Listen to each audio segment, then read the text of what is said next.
everyone. So I'm Andrew and Tom. I'm the language trainer at the Envertiz Academy. Here I am today to discuss the IELTS reading. And let's wait for some time for people to join in for the live session.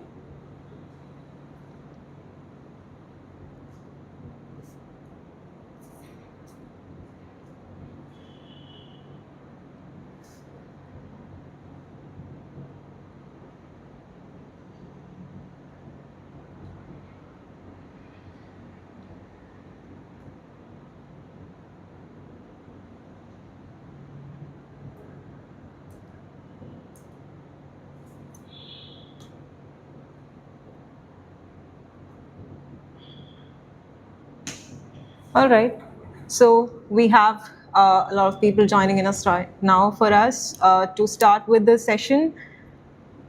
So coming to IELTS test, we have 4 modules that we need to be working on. 4 skills are being tested during the test.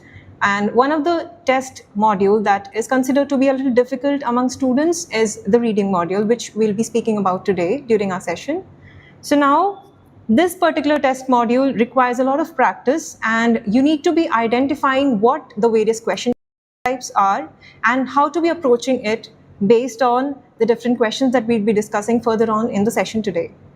So depending on the test type that you appear for, we have basically 2 test formats. We have the academic test as well as the general test. Now, I believe you all are quite aware of what the academic and the general tests are. The academic test is wherein the students appear for the test in order to further pursue their education, whereas for the general test, you'd be appearing for to look up to further jobs abroad. Now, whatever test format you go with, your reading test, however, would have slight changes in the type of passages you receive, as well as the type of questions that you work on. Now, the test duration is 60 minutes, wherein you'll be given 40 questions to attempt, and also you will have a range of 3 to 5 passages throughout your test to complete, and you have to be using a pencil for your test in order to fill in your answers in the answer sheet. And overall, I would say the test is supposed to be an easier thing if you practice well, but then again, there's a thorn in the side, which is that you have to be accommodating the time to fill in your answers within the 60 minutes, which is a little bit of a I'll say, which is a little bit of a hassle for students, because to identify the questions, then to solve them, and also to fill in the answers within the 60 minutes, you need to be very well good with managing the time. So that is a little overview about the test. Further, moving on to the marking, we have, as I told you, a total of 40 questions here, and each question, if you attempt and get to the right answer, gets you the 1 mark. So a total of 40 points is assigned to you based on how many right answers you have. And the basic thing coming to the language test, we have to make sure that the spellings are right, since you're copying your answers from the question paper as such, and also make sure you understand the grammar which involves in the question when you appear for the test. And the good side, we don't have any deductions here, so no marks will be reduced for any wrong answers.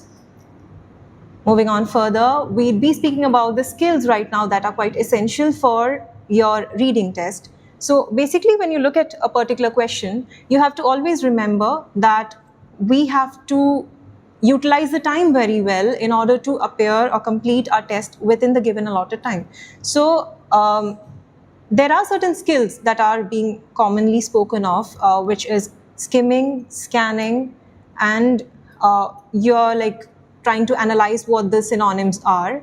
So these skills need to be continuously worked on in order to improve your scores each day as you practice.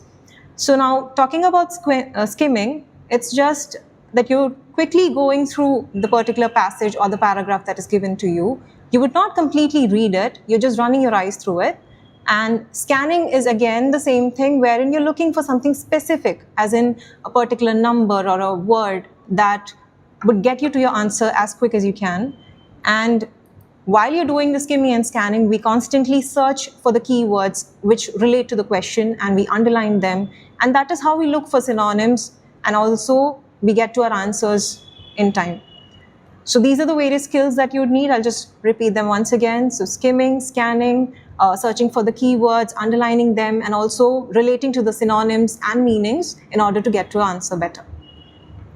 So now, just like the other test types, we have various question types. No matter what your test is, you will still have the similar kind of questions. Now, the first question that we're going to be discussing here would be an MCQ, but before that, I would want you to understand that, as I already stated, it's not quite, I'd say it's not quite a thing that we have to be reading the entire test, as in the test passage, because you would definitely not have time for all of that. So what we do instead is we'd look for a smarter approach, which would be wherein first you start reading your questions. Now, while you're reading your questions, you look for the keywords there, you try to underline the keywords, which would get to your answer. Now, the keywords are words that would specifically point out to your answer. So once you identify the keywords from the question, you move on, you go to your passage, you try to locate those keywords, and most often, in majority of the questions, I won't say every question, but then again, in majority of the questions, you'd see that these keywords or the question, the answers, all that comes in an order. Now, there are certain question types where there would be a change in order as well. Now, while we're marking the keywords, a major thing that you need to be aware of is that we would also come across distractors. Now, these distractions would be words that would relate or resemble the same words, but then again, it might not directly hint to your answer. So you have to be mindful of the keywords that you look for and specifically check for whether they're relevant to your question or not. The next step that you'd be looking for is eliminating any kind of distractors that you feel would not support in finding your answer. So we'll eliminate, and also we'll try to figure out what the paraphrases or the synonyms are, because that as well would help us to identify our answers better. And the last step that you do is, by the time you eliminate all the possible answers, or maybe you try to identify all the keywords and everything, you would get to your answers. So all you need to do is just fill in your answers in the given answer sheet. So all these things need to be done all together and real quick, and also in a smarter way, in order to figure out that you complete your test in the given time. So let's now discuss the first question type here. On screen, you'll find the multiple choice questions. Now, as the name suggests, the multiple choice questions are a very common thing that we've seen probably from the school times. So here you'll find a question with certain options. Now, why I mentioned certain number of options is because the majority of the questions that you'd see would have 4 options, but then there are some multiple choice questions where you'd have 5 to 6 options as well. What you're required to do is, if it's just with the 4 options, you need to just find out the right answer. Just the one answer would do. But then again, if you have multiple options, as in more than 4 or 5 or 6 like options there, you have to be selecting maybe 2 to 3. Now, how do we identify how many options do we go for? So all you need to do is, if you look at the question over here, the questions 1 to 4, like I've just mentioned one question here. Now, if you look at the questions 1 to 4, you'll find that they've asked us to read a certain instruction there, which says choose the correct letter A, B, C, or D. So we have to be choosing just one letter out of that. So every time you come across your question of yours, you'd find certain instructions given, and reading the instructions is extremely important whenever you do your reading test, because that tells you what you're supposed to be doing further. So here I'm asked to read my question and select one appropriate answer out of it. So let's try doing this now. So as I already told you, now that I have my question, now that I've read my instructions, I'll look into my question. My question says, according to the passage, Mona Lisa is, and then I have to complete the rest of it. And my options are Da Vinci's masterpiece, one of the famous works of art, just another painting, the only work on art. So now that I have 4 options here, normally students tend to just identify the keywords in the question and then just leave the options and further go and read the passage. But please do not make that mistake. You have to make sure that you read the options as well, because the options would help you better track your answer. So from my question, obviously Mona Lisa is my keyword. I'd highlight that there. And then coming down to my options, I'd look at the options there. So Da Vinci's masterpiece. Now the masterpiece word I'd select there.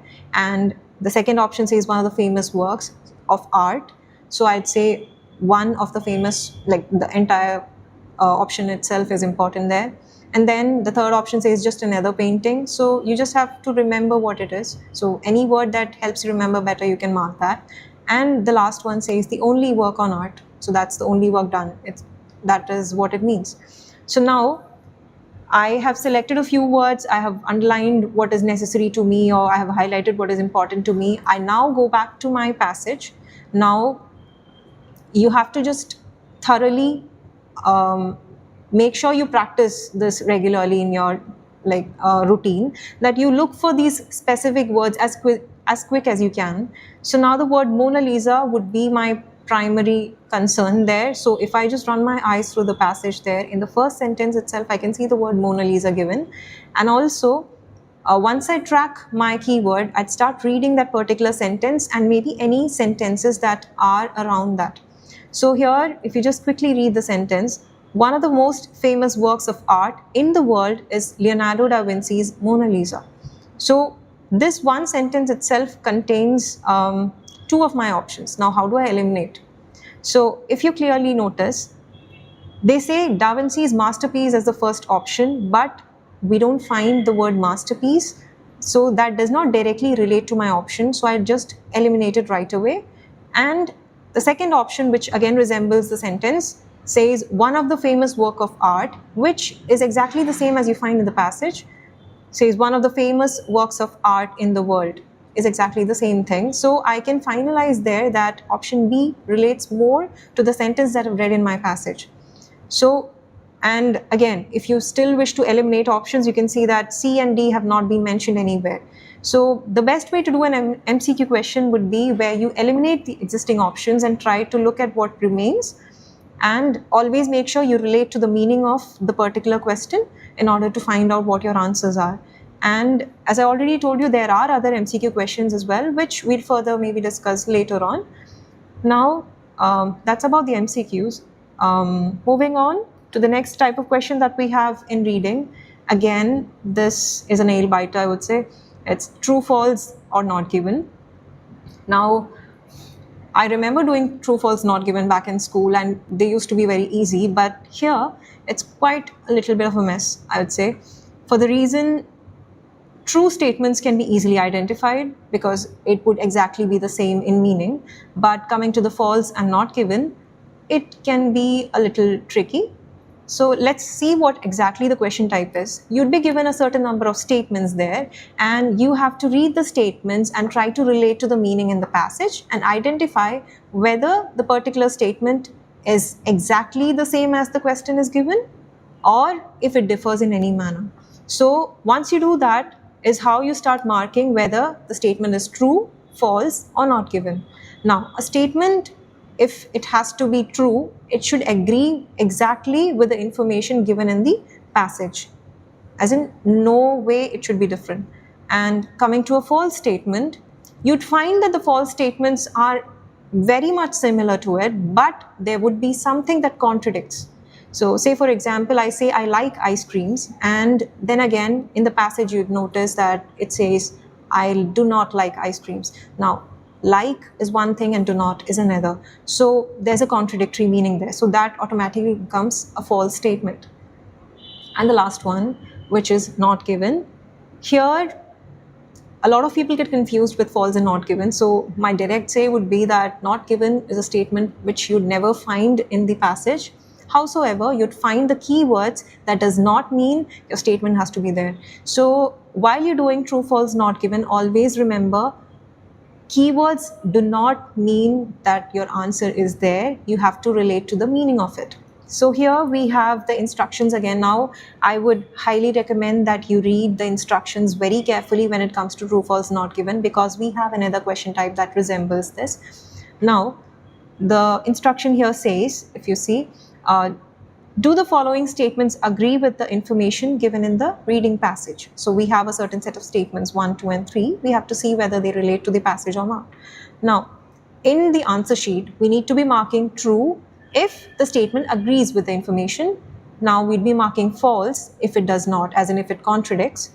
And if the information is nowhere to be found, we'd write not given.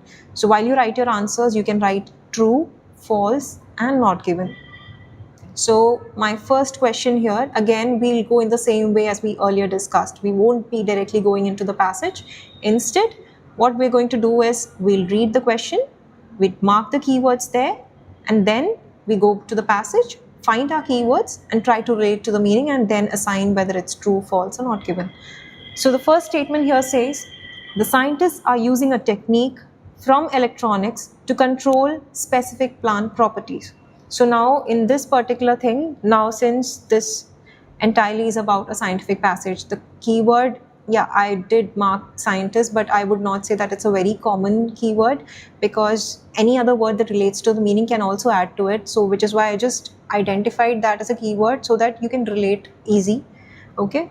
And another word would be the technique, and the next keywords would be they were trying to use the particular electronic form to control specific plant properties, right? So controlling plant properties would be my third keyword there.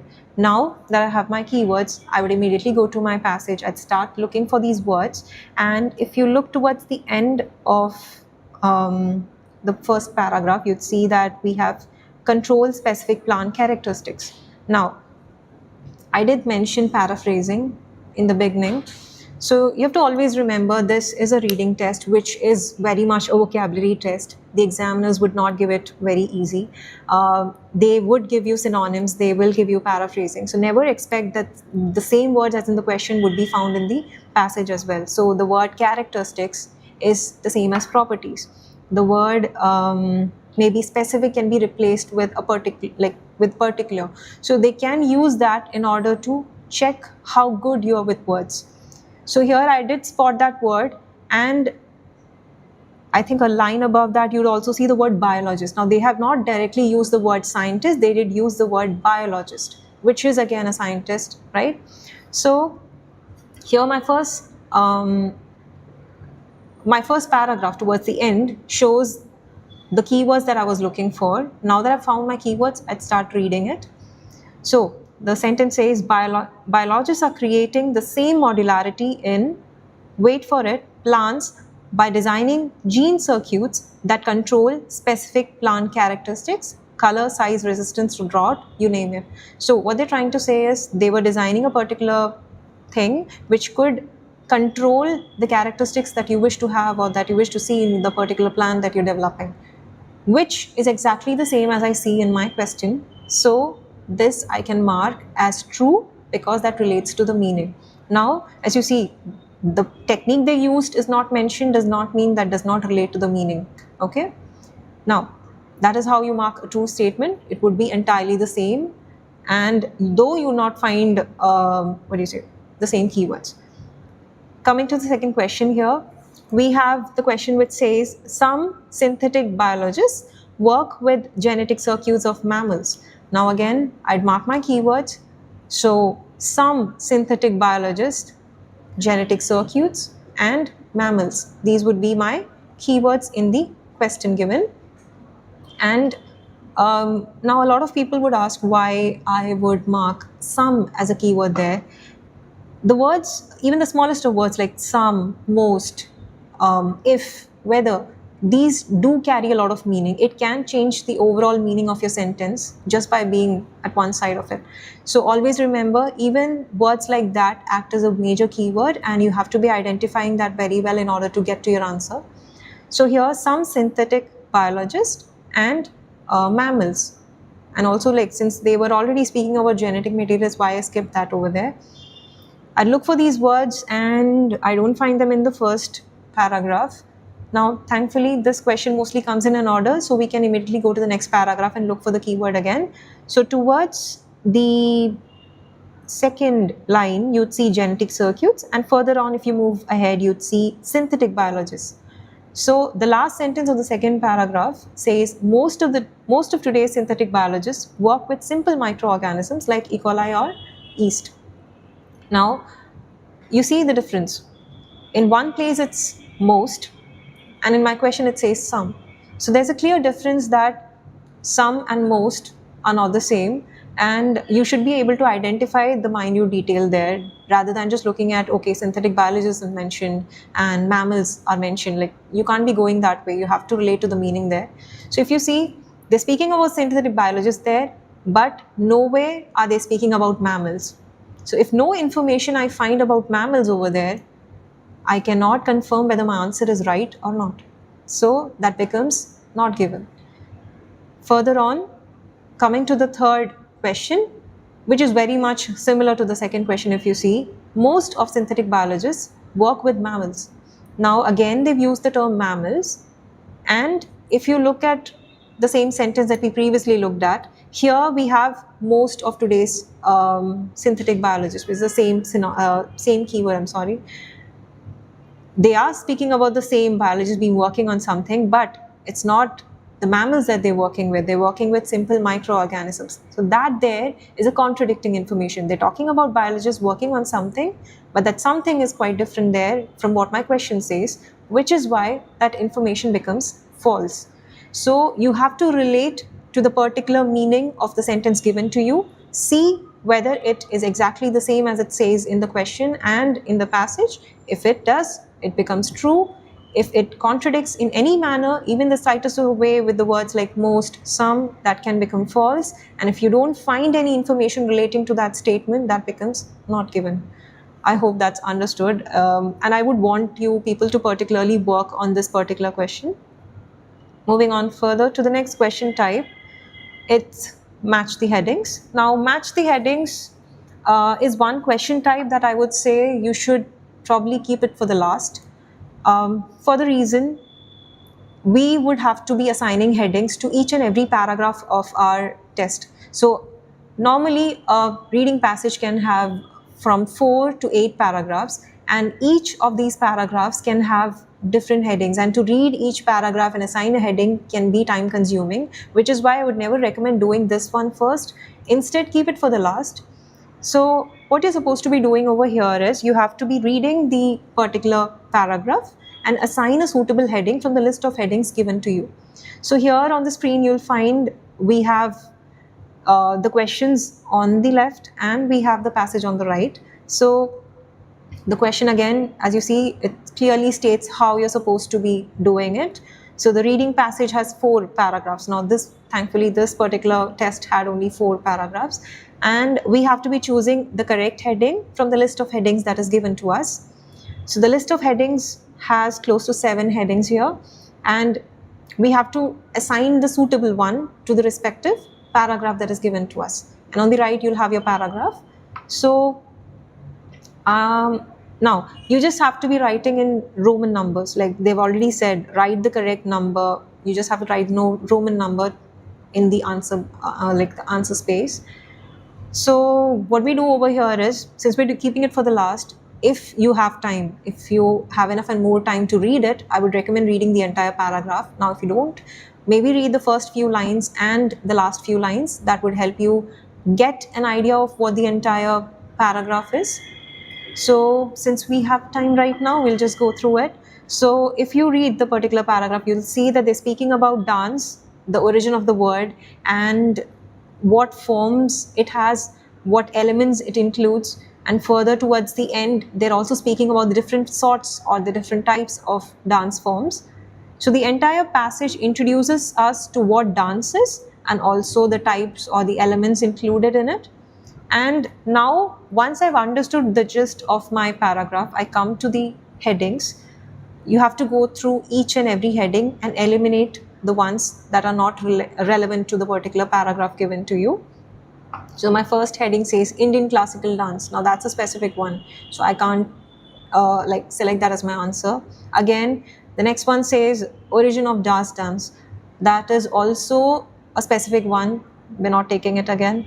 Hazards of dance, not mentioned so far. So Michael Jackson as a rebellion, again, we nowhere saw anything regarding MJ. Moving on forward, you have Rudolph. Again, we didn't read anything about that. The sixth one says criticism on dance. No information so far on that.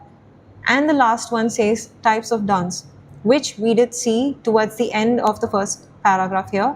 So I'll just read that part, which says, even there are different forms of dance forms such as jazz, folk dance, ballet, Irish dance, etc., related to different forms of mood and life.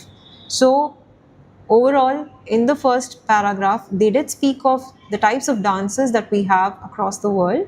So this, I believe, would be more relevant to it, and I'll assign number 7 as my answer there. So that's how a match the heading question is done. And as I told you already, this would take a lot of time. So make sure you keep it for the last. And if you don't have enough and more time, just make sure you read maybe the first and the last few lines rather than going for the entire thing. And that's about match the headings. Moving on to the next question type, we have the sentence completion questions. Now this again is normally the completion task, I would say, are the simplest questions, because you just have to fill in with mere a few words. But then the tricky part is that you have to identify what the instruction says clearly. Now here, if you look, you'll find the instruction saying write no more than 3 words, which clearly tells you or kind of restricts you how many words you can be including in your particular answer. So you might also come across keywords which would say write only 1 word, write a number, write maybe no more than 2 words. So you have to always notice what the instruction says to you or asks you to do, and only follow the instruction. You can't be writing anything on your own will. So here I am supposed to go no more than 3 words. So the possibilities are I can write 1 word, I can write 2 words, or I can even write up to 3 words, but no more than that. So that is my instruction here, and the rest is that you have to just read your question here and relate to where it falls in your passage and just fill in with the appropriate word. So we have close to 3 questions here. I've just picked one for you. So the question says, nowadays scientists consider atoms structures similar to tiny, and then there's a space you need to be filling. So the keywords would be nowadays, of course, and atom structures, and also similar. I'd pick the word similar as well there. Now try to spot these words in my passage. So coming towards the, I think the second or the third line, if you observe, you'd see physicist is being spoken of, and you have to be looking at the keywords which says tiny electrical planetary systems. So the word over here is that planetary systems is what they're meaning about, or they're talking about. So you just need to be adding the word planetary systems in order to filling the gap. So now I hope you've understood what the sentence completion is, and since I've been talking for a very long time, I'll just go for a small break.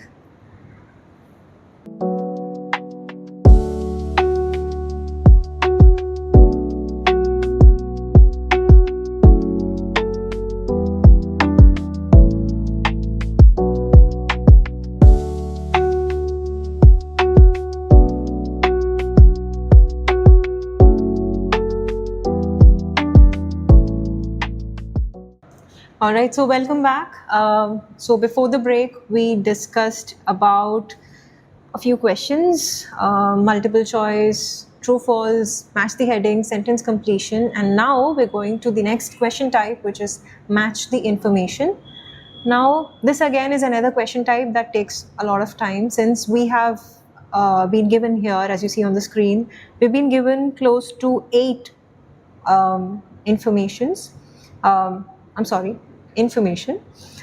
So what we have to be doing in this particular question type is that we have to find where the particular thing is being spoken of in the number of paragraphs that we're given. So we have to just identify the paragraph that carries the information given to us, which again requires you to go back and forth between your questions and the passage.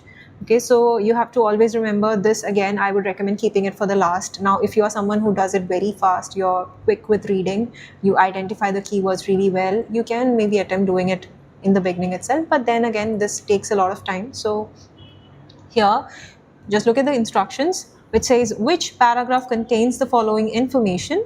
So you have to be writing the correct letter in the respective blank, and you have to write either A or B or C, D, and that is how it goes. Okay, so the first one, basically here the thing is that you don't go with the statements given. Either you can go with the statement or you can prefer looking at the paragraphs. So what I do instead is, since I have only 2 paragraphs given, I'll just go with the paragraph here. So my paragraph speaks about Australia's unique wildlife and that it had vast majority of animals there, and the kind of animals that were found there, in which age it was found there, and yeah, it's basically speaking about the type or the kind of animals that were seen in the particular continent. So now what I'll do is, now that I have the content of the particular paragraph, I'll go and check with what information relates to it. So you can see a lot of statements given.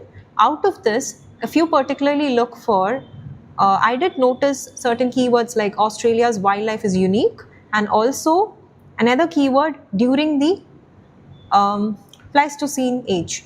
So now these 2 keywords I did mark because they are kind of indicating what the entire paragraph talks about, and that relates to the 4th option given over here, which means which says incredible creatures of Pleistocene Australia. Now incredible is what unique is, and again the age is the same. So I can just say this particular paragraph contains the information that the 4th statement has, and this is how you just relate to it. I would say kind of is the same like you do the match the headings, but that again is not the entirely the same question there. So match the information, again you have to be doing this for each and every paragraph, which again I just remind you that it takes a lot of time, so make sure you do maybe at the end. Now that's totally up to you. Moving on to the next question type, we have the summary completion. Again, as I stated earlier, completion tasks are generally easy. So here you'd be given a summary of maybe just 1 paragraph or 2 to 3 paragraphs, and you just have to fill the particular summary wherein you'll find a lot of blanks. So you just have to be filling those blanks with the appropriate words.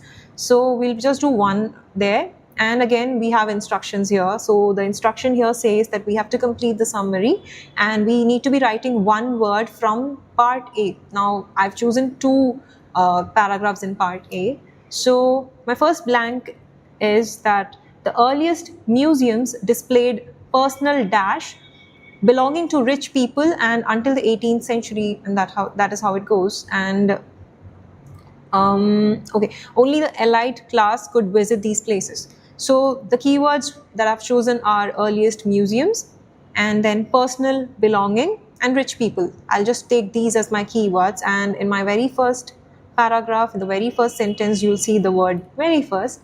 The very first museums of the world were private collections. Private is what resembles to the word personal, relates to the word personal, and collections again relates to belongings of objects by wealthy people and institutions. So objects is what completes that particular sentence. So I'll just directly write the word object. Now always remember, whenever you're doing the completion task, or no matter what question you're doing, wherever you are supposed to be filling with words, just remember that you have to be copying the exact same word and do not make mistakes in spelling there. So that is how a completion task is done, and this also is very easy. So make sure you score as much as you can in these kind of questions. Moving on further, we have the short answer questions. Short answer questions, again, as you can see on the screen, we have to be just answering in mere 1 to 2 words. So whatever the instruction says, you just need to be filling that many number of words there. So here the instruction says you are not supposed to write more than 2 words from the passage for whatever answer you're going to get. And the first question here is, which animal has the most fat? So all you need to do is, you just have to find the respective answer for this particular question. And if I read my question, I have spotted the keyword already. If you see, the word is most fat. So the animal that has the most fat, I just need to find that. Now in my first paragraph, you'd see the word most fat is given in the first sentence. So I'll just read that particular sentence there. As the largest animal in the world, the blue whale also has the most fat. So all I need to be writing down there is blue whale. So it's as simple as that. You just have to make sure you identify the right keyword and quickly spot in the particular paragraphs that you're given. So that's about short answer questions. Moving on to the next question type, which is yes, no, and not given.